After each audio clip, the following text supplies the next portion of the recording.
UP में BJP खुद को बेहद मजबूत मान रही थी। राम मंदिर के साथ ही जातीय पार्टी के गठबंधन के चलते उसने राज्य की सभी 80 सीटों पर जीत का दावा भी कर दिया था। लेकिन जो सर्वे रिपोर्ट सामने आ रही है वो कुछ और ही चुनाव परिणाम बता रही है, क्योंकि एनडीए नहीं इंडिया गठबंधन मजबूत होता दिखाई दे रहा है। तो कैसे यूपी में बदली है हवा, देखिए ये रिपोर्ट।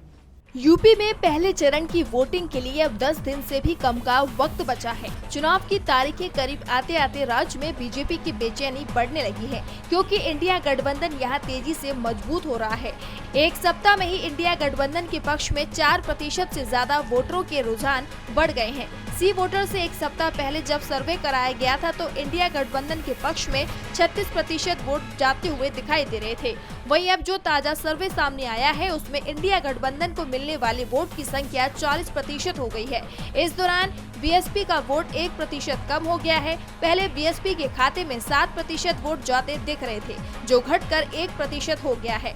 बीजेपी के वोट में किसी भी तरह का कोई बदलाव नहीं आया है, जबकि इस दौरान पीएम मोदी और यूपी के सीएम योगी आदित्यनाथ की ताबड़तोड़ रैलियां हुई हैं, जबकि राहुल गांधी की कोई रैली नहीं हुई। राहुल और अखिलेश यादव की संयुक्त संभावनाएं होने के बाद हालात और भी ज्यादा बदल सकते हैं। इंडिया गठबंधन में दोनों नेताओं की संयुक्त सभाओं की तैयारी भी कर ली गई है। यूपी में तेजी से मजबूत होते इंडिया गठबंधन से बीजेपी की अब नींद जरूर उड़ने लगी है। डीबी लाइव की रिपोर्ट।